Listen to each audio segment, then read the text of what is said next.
तो दक्षिण के इन राज्यों में भारतीय जनता पार्टी दो का जो अपडेट है, मेरे पास बहनों भाइयों इस वक्त मौजूद हैं और ये दोनों बड़े अपडेट हैं। टुडेस चाणक्य ने गुजरात और छत्तीसगढ़ का डेटा भी रिलीज कर दिया है। गुजरात और छत्तीसगढ़ में टुडेस चाणक्य के एग्जिट पोल के मुताबिक बीजेपी स्वीप कर रही है। टुडेस चाणक्य का जो इनिशियल अभी एग्जिट पोल हमारे पास रिपोर्ट आई है वो बताती है कि बीजेपी 26 ±2 ये गुजरात की है और कांग्रेस 0 ±2। यह डेटा गुजरात का, ये प्रोजेक्शन सीट का टुडेस चाणक्य की तरफ से दिया गया है।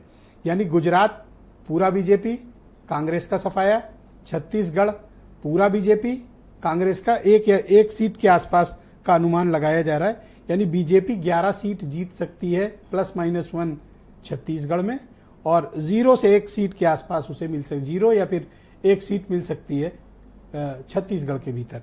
ये एक बड़ा बदलाव है कांग्रेस के लिए। क्या ये बड़ा झटका है सुधा मिश्रा जी?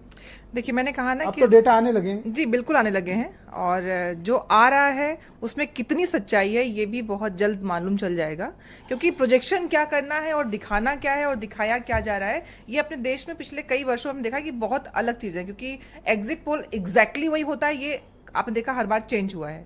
तो जो छत्तीसगढ़ कई बार ना तो कई बार गलत भी हुआ है, तो दोनों के बीच में रखना है।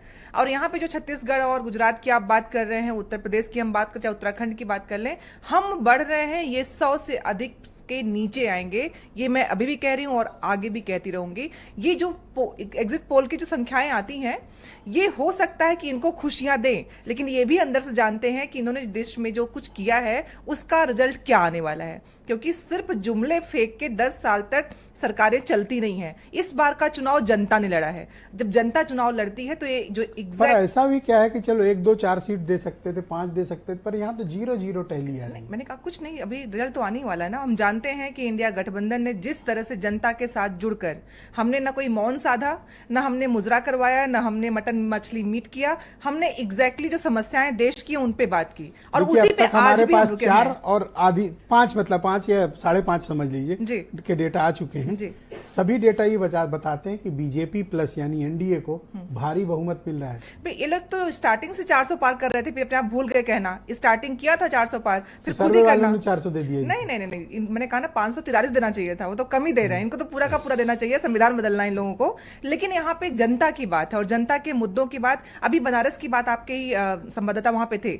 बनारस में मैं रही हूँ 7 दिन और अगर उस शहर ने प्रधानमंत्री दिया है तो भगवान ऐसा न करे कोई भी सांसद ऐसा ना हो। वहां पे गलियां, गंगा की जो दुर्दशा है उसमें सच में कहा कि क्या दे देंगे। उन्होंने गंदगी दे दी। एक टेंट हाउस कुछ किया था उन्होंने, टेंट का वो बनाया था, वो कैसे उड़ गया और कितनी गंदगी गंगा में आ रही है। सच बताऊं ब्रजेश जी, देख के खुद तकलीफ हुई। गंगा को इतना दूषित नमामि गंगे के नाम पे कैसे आप कोई कर बताइए सकता दीपक है? रंजन जी, अब तक 5 सर्वे रिपोर्ट आ चुकी हैं और सी वोटर की टैली भी सामने है। ये अधिकांश इसमें साउथ के एरियाज की हैं और या तो फिर इधर दक्कन के एरिया की हैं, कुछ और भी एरिया की इसमें सीटें जुड़ी हुई हैं। 70 से 91 मिल रही हैं एनडीए को और 68 से 82 के बीच इंडिया ब्लॉक है और अदर 1 से 7। और ये मामला है अब तक 161 सीटों का हमारे पास डेटा सी वोटर्स ने अब तक जो रिलीज किया है। और मैंने आपको टुडेस चाणक्य का गुजरात, छत्तीसगढ़, उत्तराखंड बताया। बोलिए। देखिए विजय जी, 4 जून को 12 बजे तक ये लोग ऐसे ढपली राग बजाते रहेंगे कि, और हर मेरा जो ये अभी आपने कहा ना कर्नाटक में तो अभी ऑलरेडी इनके पास 28 से 25 सीटें हैं। अगर सी वोटर्स या कोई भी एजेंसी अगर उनको 21-22 पे करे तो इसमें अपने से 3-4 सीटें उन्होंने कम कर दी। और 10 सीटें जहां पर भी मैं आपसे बता रहा हूं, क्योंकि हम लोग का जो सर्वे आ रही है और हम लोग के कार्यकर्ताओं ने बिल्कुल, अच्छा इनका आधार क्या है, जो इन्होंने एज ऑफ सैंपल किया है, किस एज के लोगों का इन्होंने सैंपल लिया है। आज की तारीख में बेरोजगार जो है वो 18 से लेकर के 25 साल की उम्र का जो नौजवान है बेरोजगार हो रहा है। और रहा सवाल, देखिए विनय राय जी हमारे बहुत पुराने मित्र आदरणीय हेमंत तिवारी जी हैं, जो रहा सवाल देखिए महिलाओं का ब्रजेश जी, तो महिला वोटर आज की तारीख में देखिए बहुत साइलेंटली बीजेपी के खिलाफ वोट कर रही, बहुत साइलेंटली बीजेपी के खिलाफ वोट कर रही, क्योंकि महंगाई की मार, मैं बार बार कहता हूं विजय जी, अगर सबसे ज्यादा कोई महंगाई की मार खा रहा है तो वो पर एग्जिट पोल में वो बात उसके बाद जो आप बता रहे हो एग्जिट पोल के डेटा से मैच नहीं कर रहा। उसके बाद देखिए उसके एग्जिट पोल, मैंने आपसे कहा ना 12 बजे तक यही डपली यही राग बचेगा। उसके बाद महिलाओं की जो रखा हुआ पैसा था नोटबंदी के नाम पे, सबसे ज्यादा डाका अगर किसी सरकार ने डाला तो महिला, आज इन्होंने नोटबंदी का एक बार जिक्र नहीं किया। हमारी घर की माँ बेटियां बहनें जो हैं छुपा करके, वो हमारे लिए नहीं, अपने लिए नहीं रखा था उन्होंने, हमारे गाढ़े वक्त के लिए रखा था। आप अगर आप जाइए, अगर आप उनसे पूछिए, हम लोग भी लोगों के बीच में रहते हैं, हमारे भी बहुत से आप लोग इन हैं। डेटा से सहमत नहीं है? बिल्कुल सहमत नहीं। मैं तो कहता हूँ 12 बजे तक ये यही डाटा जो है ये दिखाएंगे, उसके बाद देखिए किस तरीके, मैं जितना भी स्टेट वाइज कर रहा है ना, हर स्टेट में 10 से 15 सीटें आप इनकी कम कर दीजिए। कर्नाटक में आप कह रहे हैं इनको बढ़त मिल रही है, कहां बढ़त मिल रही है? 28 से 25। तो जरा हेमंत जी से क्विक ले लेते हैं। ये टुडेज चाणक्य ने छत्तीसगढ़, गुजरात, उत्तराखंड के जो डेटा दिए और जो सी वोटर्स के डेटा आ रहे हैं, क्या सजेस्ट करते हैं हेमंत जी? ओके, हेमंत जी को हम वापस जोड़ते हैं। विनय जी, आप क्या इससे सहमत हैं जो टुडेज चाणक्य के रिपोर्ट है? नहीं, देखिए, मैंने पहले ही कहा, पहले सबसे पहले तो आज इस बात से हम लोग ध्यान हटा दें कि नोटबंदी में क्या हुआ और किसके किचन में डाका पड़ा। अब तो वोट पड़ चुका है, अब मुद्दों की बात न करें, अब इस बात की समीक्षा करें कि किस तरह का वोटिंग परसेंटेज रहा, किसको कितना वोट मिला होगा, उस पर हम चर्चा करेंगे। तो शायद ये जो आंकड़े आ रहे हैं एजेंसियों के द्वारा, उस पर हम सार्थक चर्चा कर पाएंगे। तो पॉलिटिकल पार्टी होने के नाते मैं रिक्वेस्ट करूंगा सभी दलों से कि जो उनके पास उनके वर्कर्स का फीडबैक आ रहा है उसके आधार पर चर्चा हो।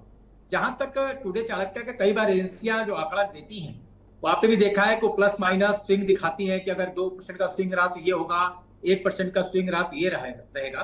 तो ये तो किसी को दुविधा मन में नहीं है कि सरकार एनडीए नहीं बना रहा, इसमें तो किसी को दुविधा नहीं है जी। दुविधा सिर्फ इस बात को लेकर के है कि सीटों का क्या आंकड़ा रहेगा।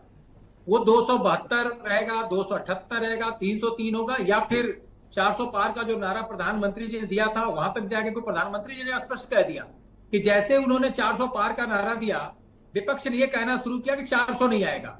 मतलब आप ये कहना भूल गए कि 272 नहीं आने देंगे। तो वो तो खुद प्रधानमंत्री जी ने अपने इंटरव्यू में साफ कर दिया है। पर अब क्या सवाल ये आप इस बात को कह रहे हैं कि 2019 का रिकॉर्ड टूटेगा बीजेपी का या नहीं टूटेगा? मैं उसके आसपास ही रहेगा, उसके आगे नहीं बढ़ सकता।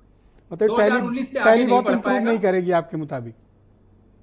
नहीं, एकदम नहीं करेगी, क्योंकि आपने खुद देखा भी गुजरात में भी सारी सीटों पर बीजेपी जीती थी, लेकिन आपके आंकड़े में कि 2 सीटें कांग्रेस पा सकती है। अगर ये 2 सीटें घटती है तो क्या होगा? उत्तराखंड में भी अगर 1 सीट घटती है तो नुकसान ही है जी। तो इस परिस्थिति को अगर हम मिलाते चलेंगे तो कहीं घाटा कहीं फायदा करेंगे, तो लगभग वो आप 278 से लेकर 303 का जो आंकड़ा है उसी के इर्द गिर्द आप रहेंगे। जी, बहुत शुक्रिया आपका विनय जी हमारे साथ जुड़ने के लिए। बहन भाइयों, एक छोटा सा ब्रेक लेंगे, ब्रेक के बाद और भी डेटा अपडेट करेंगे।